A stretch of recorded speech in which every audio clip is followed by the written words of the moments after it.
हाय बच्चों, इससे पहले वाले वीडियो में मैं आप लोगों को सर्वनाम के बारे में बता चुकी है ना। अभी देखो सर्वनाम में 6 भेद है। पहला पुरुषवाचक सर्वनाम, दूसरा निश्चयवाचक सर्वनाम, अनिश्चयवाचक सर्वनाम, संबंधवाचक सर्वनाम, प्रश्नवाचक सर्वनाम, निजवाचक सर्वनाम।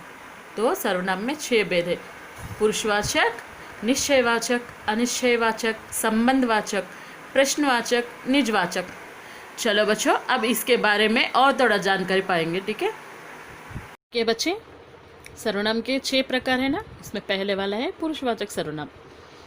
जिन सर्वनाम शब्दों से वाक्य बोलने वाले तथा जिनके बारे में बात की जा रही है उन्हें पुरुषवाचक सर्वनाम कहते हैं।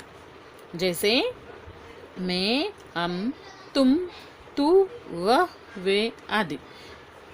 जिन सर्वनाम शब्दों से, सर्वनाम शब्द हमको पता है ना, मैं, तुम, हम, आप, ये सब सर्वनाम शब्द।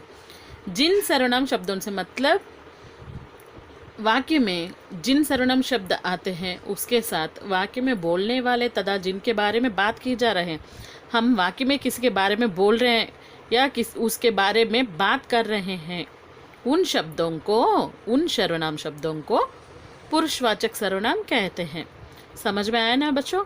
जिन सर्वनाम शब्दों से मतलब वाक्य में इस्तेमाल करने वाले शब्दों में जिन सर्वनाम शब्दों से हम उसके बारे में बात कर रहे हैं उन्हें पुरुषवाचक सर्वनाम कहते हैं। जैसे मैं, हम, तुम, तू, वह, वे आदि।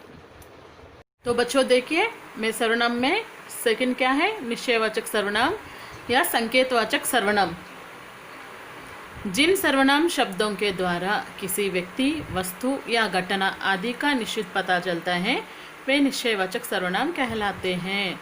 जिन सर्वनाम शब्दों के द्वारा मतलब हम जिस सर्वनाम शब्दों के इस्तेमाल करते हुए किसी व्यक्ति, वस्तु या घटना आदि का निश्चित पता चलते हैं, मतलब किसी व्यक्ति का या फिर किसी वस्तु का या फिर किसी घटना के बारे में हमको निश्चित पता चलता है, उसे निश्चयवाचक सर्वनाम कहलाते हैं। जैसे इसने ही खाना बनाया है, मैं कपड़े उससे ही धुलवाऊंगा। इसने ही खाना बनाया है। इसमें देखें, इसने ही खाना बनाया पर कौन बनाया? इसने ही। मतलब हमको यहाँ निश्चित हो रहा कि इसने ही बनाया। देखिए सेकेंड वन, मैं कपड़े उससे ही धुलवाऊंगा। मैं अपने कपड़े को उससे ही धुलवाऊंगा। उससे ही मीन्स मतलब उससे ही, हम इस यहाँ पॉइंट आउट कर रहे हैं, उनको निश्चित बोल रहे हैं, हम उससे ही करवाएंगे, उससे ही धुलवाएंगे। ठीक है, मतलब जिन सर्वनाम शब्दों से हम किसी व्यक्ति, वस्तु या घटना के निश्चित पता चलता है उसे निश्चयवाचक सर्वनाम कहलाते हैं। अब तीसरा है अनिश्चयवाचक सर्वनाम।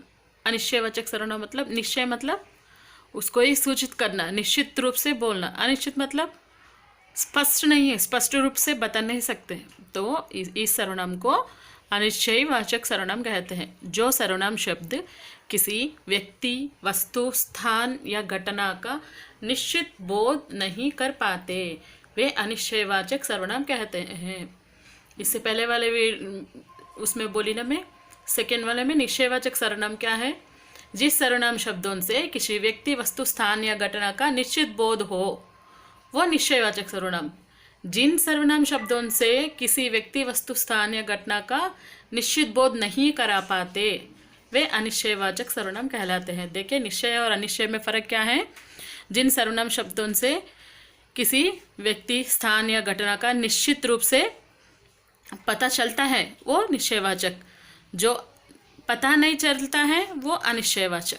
तो समझ में आया ना। अभी अनिश्चयवाचक सर्वनाम बोले तो जो सर्वनाम शब्दों से किसी घटना, व्यक्ति, वस्तु का निश्चित रूप से पता नहीं कर पाते वे अनिश्चयवाचक सर्वनाम है। जैसे लगता है वह किसी से बात कर रहा है।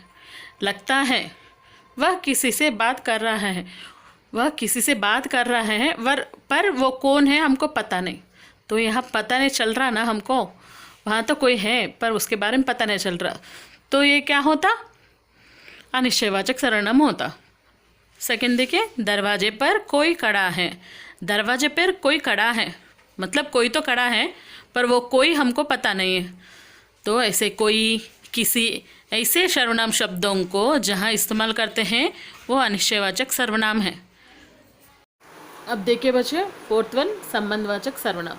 जो सर्वनाम शब्द वाक्य में आए दूसरा सर्वनाम शब्दों से संबंध बनते हैं वे संबंधवाचक सर्वनाम कहलाते हैं।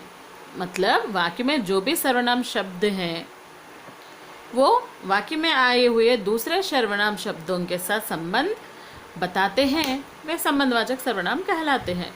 उदाहरण देखें, जिसने तुम्हारी सेवा की उसे इनाम दो। वह आया है जिसे आपने बुलाया था। यहाँ देखिए, जिसने तुम्हारी सेवा की उसे इनाम दो। जो तुम्हारी सेवा किया उनको इनाम दो। तो दोनों के बीच में संबंध है ना, दोनों एक ही है ना। सेकंड वन देखिए, वह आया है। वह आया है जिसे आपने बुलाए हैं। वही आया जो आप बुलाया है ना, दोनों के बीच में संबंध है ना। ऐसे वाक्य में सर्वनाम शब्दों के संबंध एक दूसरे के साथ जुड़ते हैं, वे संबंधवाचक सर्वनाम कहलाते हैं। देखिए प्रश्नवाचक सर्वनाम। इसमें देखिए, जिन सर्वनाम शब्दों का प्रयोग किसी व्यक्ति, वस्तु अथवा स्थान के विषय में कुछ प्रश्न पूछने के लिए किया जाते हैं उन्हें प्रश्नवाचक सर्वनाम कहते हैं। समझ में आया? जिन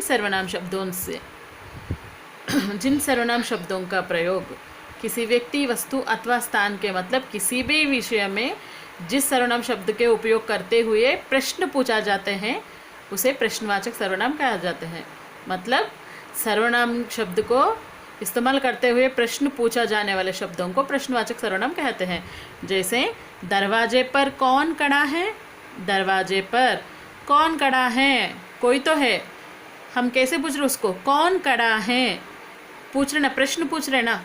तुम कहाँ जा रहे हो? कहाँ। ये सर्वनाम शब्द को इस्तेमाल करते हुए कहाँ, ये सर्वनाम शब्द को इस्तेमाल करते हुए हम प्रश्न पूछ रहे, तुम कहाँ जा रहे हो। ऐसे प्रश्न पूछने के लिए जिस सर्वनाम शब्दों का इस्तेमाल करते हैं, मतलब कौन, कहाँ इस्तेमाल करें ना, ऐसे शब्दों को प्रश्नवाचक सर्वनाम कहते हैं। के बच्चे 6th वन, निजवाचक सर्वनाम। निजवाचक सर्वनाम। निज शब्द का अर्थ है स्वयं, मतलब स्वयं इस्तेमाल करने के लिए जिन सर्वनाम शब्दों का प्रयोग स्वयं, अपने या खुद के लिए किया जाते हैं उन्हें निजवाचक सर्वनाम कहते हैं। मैं यहाँ पे बोले ना आपको, निज का मतलब है स्वयं, मतलब स्वयं अपने लिए प्रयोग करने वाले शब्द, सर्वनाम शब्दों को निजवाचक सर्वनाम कहते हैं। जैसे अपने, आप, स्वयं, खुद आदि, ये सब अपने लिए, खुद के लिए इस्तेमाल करते हैं ना ये शब्दों को। इन शब्दों को निजवाचक सर्वनाम कहते हैं। इसका वाक्य में प्रयोग देखेंगे। उसने अपने आप यह चित्र बनाया है। यह चित्र बनाया हुआ है। कौन बनाया? वो कैसे बोल रहे हैं यहाँ पे? उसने अपने आप। उसने अपने आप मतलब अपने बारे में, खुद अपने बारे में बता जा रही है। तो ये शब्द, ये वाक्य में अपने आप शब्द निजवाचक सर्वनाम शब्द होते हैं। निजवाचक सर्वनाम का अर्थ है स्वयं, खुद के लिए जो सर्वनाम शब्द का इस्तेमाल करते हैं वो निजवाचक सर्वनाम कहते हैं।